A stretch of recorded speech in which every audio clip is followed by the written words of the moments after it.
चलिए यहाँ पे देखिए जो फर्स्ट चैप्टर पढ़ने का है रासायनिक अभिक्रिया एवं समीकरण क्लास 10th का केमिस्ट्री में, तो उसको यहाँ पे देखिए 10 मिनट में आपको यहाँ पे पूरा चैप्टर कंप्लीट करवा देंगे, वो भी याद करवा देंगे। तो यहाँ पे देखिए फर्स्ट क्वेश्चन यहाँ पे बोल रहा है रासायनिक अभिक्रिया क्या होता है। तो वही रासायनिक अभिक्रिया में क्या होता है कि जैसे दो या दो से अधिक पदार्थ मिलकर एक भिन्न गुण वाला नया पदार्थ का निर्माण करता है तो उसे क्या बोलते हैं, रासायनिक अभिक्रिया, रासायनिक समीकरण कहा जाता है।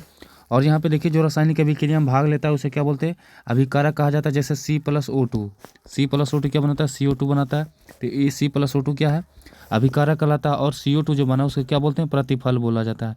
तो अभिकारक जो होता है यहाँ पे याद रखिएगा ये वाला होता है, और प्रतिफल को उत्पाद भी कहा जाता है।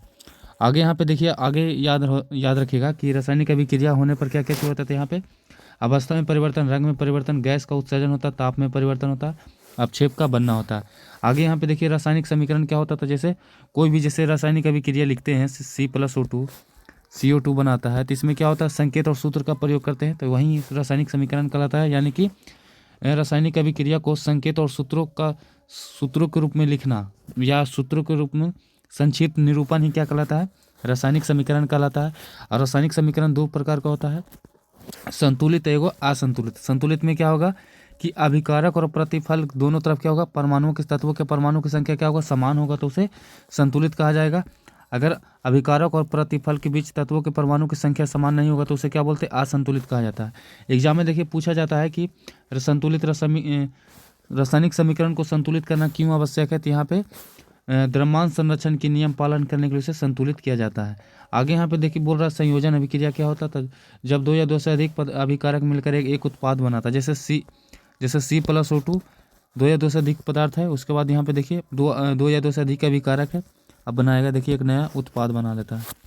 आगे यहाँ पे देखिए बोला जा रहा है, अगला है यहाँ पे वियोजन या अपघटन। इसमें क्या होगा ना कि जैसे एक एकल अभिकारक होगा, टूटकर क्या करेगा, दो या दो से अधिक सरल उत्पाद बनाता है, तो उसे क्या बोलते हैं, वियोजन अभिक्रिया कहा जाता है। आगे यहाँ पे देखिए बोल रहा है, आगे है विस्थापन अभिक्रिया। विस्थापन अभिक्रिया क्या होता है, तो जब अधिक क्रियाशील तत्व कम क्रियाशील तत्व को क्या करता है, उसके यौगिक से विस्थापित कर देता है।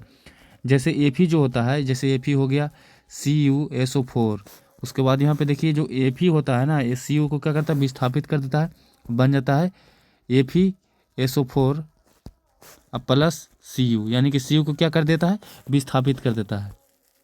आगे यहाँ पे देखिए बोल रहा है द्विव विस्थापन, तो वह अभिक्रिया जिसमें अभिकारकों के बीच आयनों का क्या होता है, आदान प्रदान होता है। जैसे Na2 प्लस SO4, उसके बाद यहाँ पे देखिए प्लस BaCl। और यहाँ पे देखिए इसमें दिया भी गया एग्जाम्पल, आप देख सकते हैं, थोड़ा टेक्स्ट में आती है लेकिन एग्जाम्पल दिया गया। आगे यहाँ पे देखिए कि कहा है कि टाइम बहुत कम है, इसलिए आपको यहाँ पे पूरा चैप्टर कंप्लीट करवाना है। उपचयन में क्या होगा, ऑक्सीजन का जुड़ना या हाइड्रोजन का क्या होता है, त्याग होता है।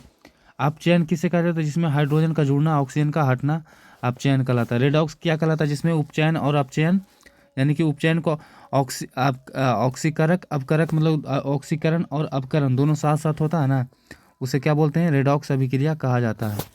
आगे यहाँ पे देखिए ऊष्मा क्षेपी अभिक्रिया, तो जिसमें वैसा अभिक्रिया जिसमें क्या होता है, ऊष्मा का उत्सर्जन होता है, उसे क्या बोलते हैं, ऊष्मा क्षेपी। जैसे श्वसन, ऊष्मा शोषी का मतलब क्या होता है, वैसे रासायनिक अभिक्रिया जिसमें क्या होता है, ऊष्मा का अवशोषण होता है, उसे क्या बोलते हैं, ऊष्मा शोषी अभिक्रिया कहा जाता है।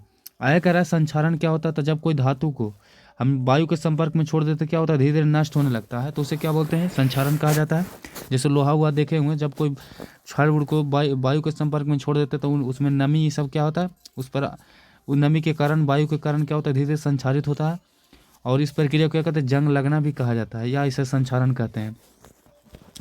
आगे कह रहा है कि विकृत गंधिता क्या होता है, तो तेल एवं वसा युक्त खाद्य पदार्थ सामग्री उचित होने के कारण उपचयित होने के कारण उनका स्वाद और गंध क्या होता है, बदल जाता है, उसे क्या बोलते हैं, विकृत गंधिता कहा जाता है। और यहाँ पे देखिए और भी क्वेश्चन पूछता है कि संक्षारण से कैसे बचाया जा सकता है। सबसे पहले जैसे लोहे को अगर जंग लगने से बचाना, तो यहाँ पे सबसे पहले क्या करेंगे, पेंट करेंगे। पेंट करने पर दूसरा याद रखिएगा, ग्रीस लगाकर, एग्जाम में पूछता है, ग्रीस लगाकर हम उसे क्या कर सकते हैं, बचा सकते हैं। पेंट करके ग्रीस लगाकर ये सब हम क्या कर सकते हैं, लोहे को बचा सकते हैं।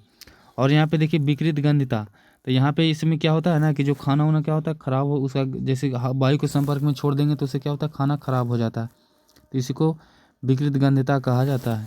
तो ये रहा, यहाँ पे देखिए आपको मेन इस चैप्टर में आपको समझा दिए, और यहाँ पे इसी तरह से आपको लगातार चैप्टर यहाँ पे ख़त्म करवा देंगे। तो अभी तक वीडियो लाइक नहीं किए तो जल्दी से लाइक कर लीजिएगा।